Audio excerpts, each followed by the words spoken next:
Hi everyone, my name is Ellie Quinlan and I'm here to talk to you today about what psychology trainees and academics really think about postgraduate and practicum logbooks. This presentation is based on a study conducted by myself, Josephine Paparo, Chen Gui and Frank Dean, which has since been submitted for publication. So practicum logbooks, as you've heard today throughout a few presentations, practicum logbooks play a very important role in the training of future psychologists. Higher education providers need to maintain a formal record of what students are doing in their external and internal placements. An extensive amount of work goes into logbook record keeping for trainees in postgraduate psychology. Every relevant hour of their placement needs to be accounted for. So there's quite a lot of time that goes into completing these logbooks, but we know very little about the educational benefits of logbooks or the pedagogy behind them, which is concerning because a large body of research is indicating that there is quite a lot of variability in both the content of what students are doing on their placement and how they are recording those experiences in their logbooks.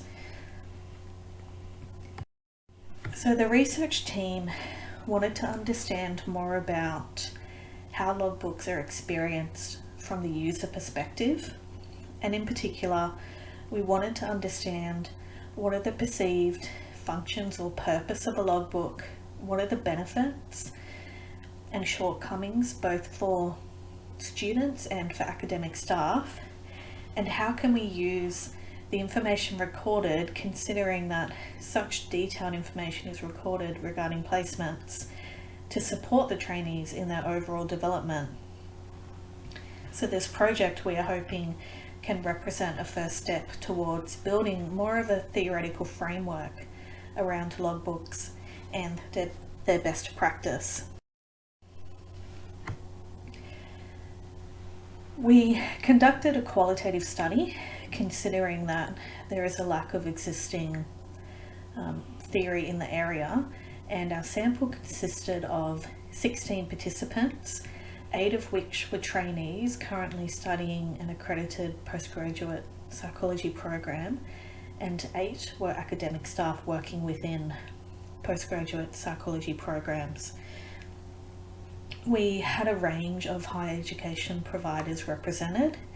In total, the 16 participants were spread across 8 different higher education institutions, and we conducted focus groups with the trainees and individual interviews with academics, and all transcripts were then looked at using thematic analysis. One of the things we wanted to learn from participants was what they perceived as the purpose of the logbook. Unsurprisingly, everyone mentioned that the purpose of a logbook is to keep track on how many placement hours they have completed and to meet the accreditation requirements of having a logbook. Participants also spoke about some educational benefits of logbooks. So reflective practice was mentioned.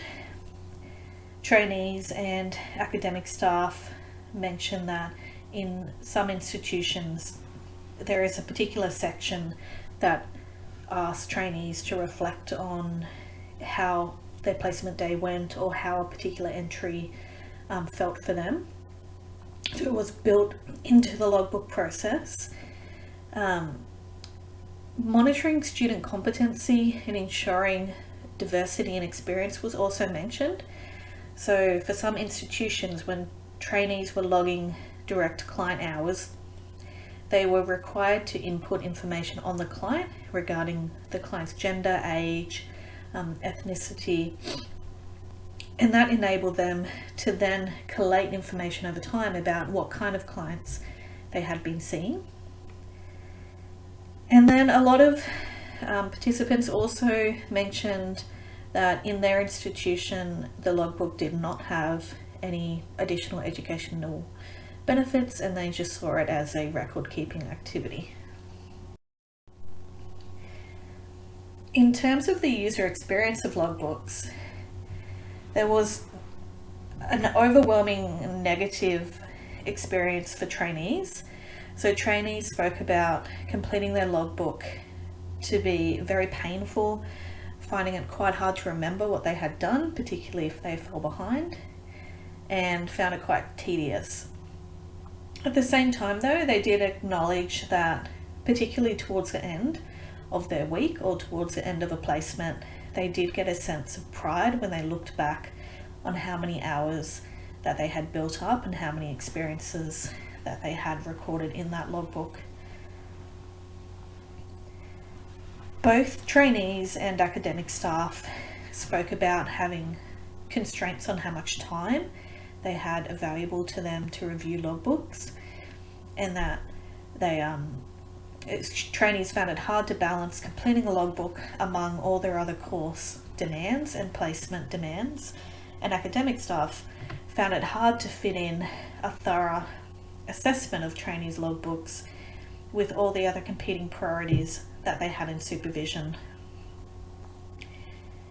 In turn, trainees then interpreted that lack of time as meaning that their supervisors were not interested in their logbook, and a number of students commented that their supervisors either treated the logbook as a kind of tick box activity or did not want to have conversations about the logbooks, or were just not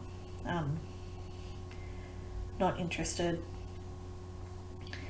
Academic staff also reflected that trainees can get very preoccupied with the number of hours recorded on their logbook, and that this can bring up a real sort of panic for students.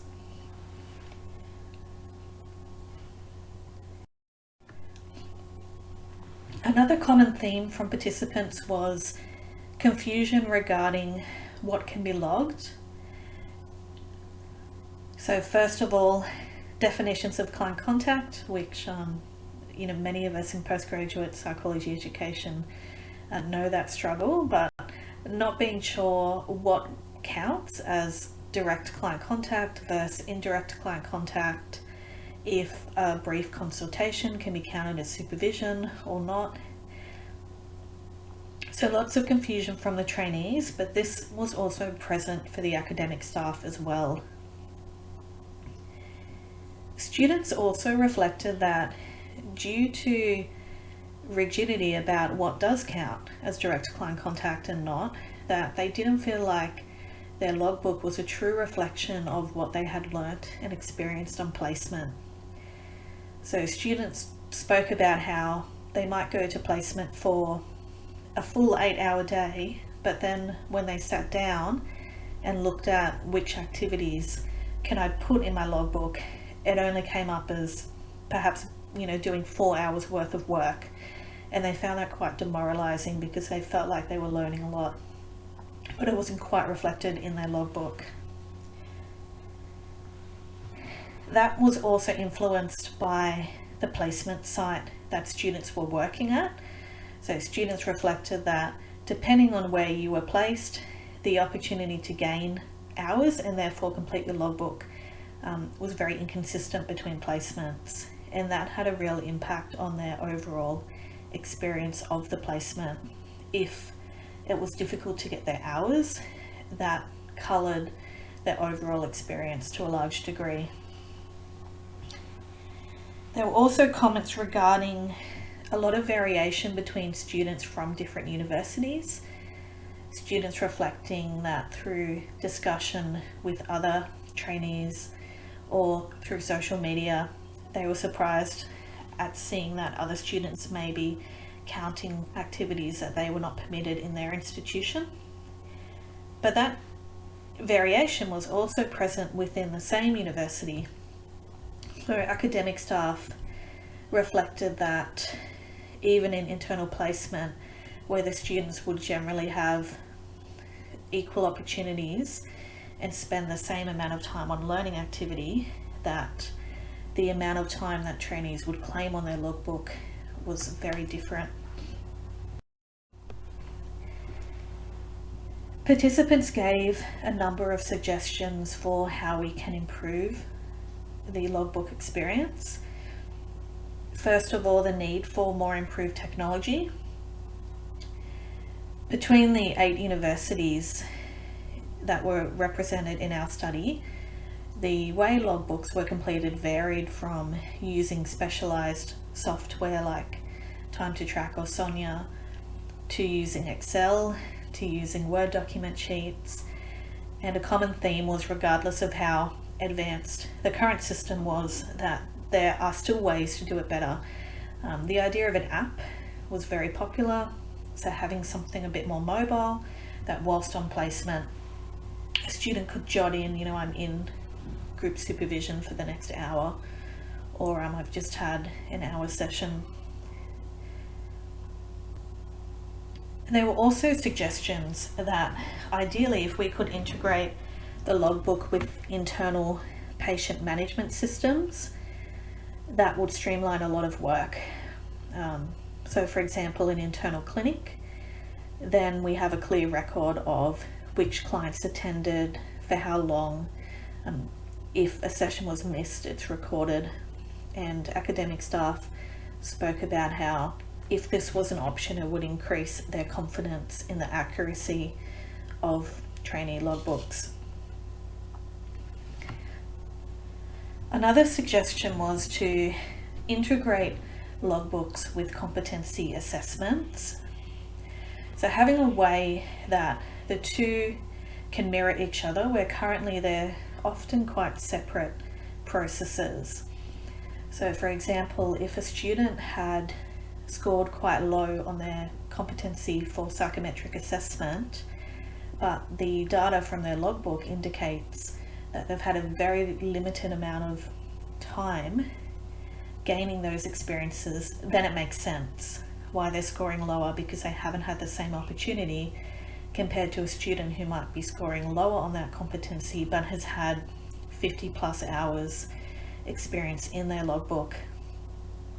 And the way that, you know, we approach remediating that situation would be very different depending on what data we can get from the logbook.